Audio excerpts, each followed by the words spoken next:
So part number 2, section number 2. The criteria of Rosh and Ran. Rosh and Ran offer a different set of criteria for establishing which melachas are prohibited. In their view, the performance of any melacha that is usually done on a large scale, there is a preparatory food for several days at a time, is prohibited. Reaping, for example, is usually done for the entire field and is therefore prohibited on Yom Tov. Trapping is also commonly done on a large scale, as a net that is spread out in water tends to capture many fish. On the other hand, melachas like cooking, which are normally done on a daily basis, are permitted. Okay, so let's go to the beginning and we explain this piece. Very interesting. So, the criteria of Rosh and Ran. So Rosh and Ran offer a different set of criteria for establishing melachas that melachas are prohibited, meaning the trapping and reaping. In their view, the performance of any melacha that is usually done on a large scale, there is a preparatory food for several days at the time, right? Is prohibited. So reaping, for example, is usually done in entire. So you don't go to the field and reap only like few stalks, right? You do the whole field, half of the field, whatever you have time to do, right? You would spend the whole day, right? So it's for sure it's on a large scale, for sure, right? And therefore it's prohibited on Yom Tov, right? And same we're going to learn as and we learn in the laws of Shabbos, actually. I mean, like parallel law that you're not allowed to salt too many pieces of whatever you do, right? Why? Because it is resembling like salting, right? Salting and pickling, right? So when somebody pickles, a person does not pickle like two pickles, right? They do like, I don't know, 1 jar, 10 jars. I don't know how many jars they do in one time, but they're definitely not one. So when a person started salting, like he has like cut cucumbers like in slices and started salting all of them, that's a problem. It's not allowed. So you have to do only as many as you're going to eat now, right? So otherwise it's like on a big scale, and it would be forbidden. Trapping is also commonly done in a large scale. So I mean, in the trapping, like fish, nobody's trap fish with fishing pole, right? They trap fish with the nets. As a net that is spread out in the water tends to capture many fish, right? So also on the large scales. On the other hand, melachas like cooking, which are normally done on a daily basis, are permitted. So cooking, especially in olden days, again, because they had no way to preserve the food. So you cook maybe for 1 day, for 2 days max. Otherwise, it's going to go bad.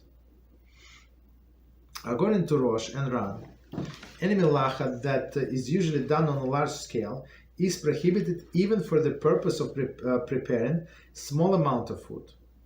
Thus, it is forbidden to pick even a single fruit from a tree, since the picking fruit is a form of reaping, which is melacha that is usually done on a large scale. So let's read this paragraph again, and we're going to explain, which is very interesting. So one more time. According to Rosh and Ran, any melacha that is usually done in a large scale is prohibited even for the purpose of preparing a small amount of food, right? So they draw the parallel. So if we're going to allow one, and we say no, this picking of fruits is allowed only if you pick for this meal, right? What is it for this meal? So you have 5 people, so you're going to pick 5 apples, and that's it. It would be allowed. So people would not understand. They would take things out of context, and they would say, yeah, everything is allowed. So since I'm off anyway, and some people who did not learn Torah, they actually for them the holiday is suffering, and especially 2 days in a row, it's suffering. They're very scared. They don't know what they're going to do. Right, so a person might say, "Okay, I'm home anyway, so let me pick the apples." Right, not to waste time. Right, so if we allow one, so the people will do more. Right, and it's like harvesting. Thus, it is forbidden to pick even a single fruit from a tree, since picking a fruit is form of reaping. Right, so reaping, we said, disconnecting something from the source of nourishment. That's classic definition. Which is melacha that usually done on a large scale. So it is done on a large scale. That's why it is forbidden according to Rosh and Ran, even on individual scale. Continue. This represents fundamental difference between the approach of Rashi and Rambam and that of Rosh and Ran. So of course, who is right? The first pair or the second pair, they're all giants. So we're going according to all of them. According to Rashi and Rambam, each individual action must be analyzed to determine whether it can be done with equal result before Yom Tov. Right? Okay, let's finish it. We come back before the Yom Tov. According to Rosh and Ran, however, the circumstances of each individual case are not significant factor. Rather, the critical factor is whether the melacha is in a category of those commonly done on a large scale or those commonly done on a small scale. So basically, just to have a big picture I always like to have a big picture before going into details. So we're discussing why 2 melachas are forbidden of preparing food. What is the 2 melachas? Reaping and slaughtering. Right? Slaughtering, or in this case, we get example of trapping. Right? Why is that? So you trap in order to slaughter. Otherwise, you don't trap just for fun. And it's actually forbidden for a Jew to make the animal suffer for no reason. Right? So in some parks where we live, they allow in a park, right? They allow you to fish, but you have to release. So it's catch and release policy. You cannot keep anything. So, but the fish, it's very good that you have a good time, but the fish suffers, so you're not allowed. So if you catch fish and you're going to cook it and eat it, there is no problem. It's there is no suffering. I mean, it suffers, but it's for constructive purpose. But just for a sport, it's never allowed. Never allowed to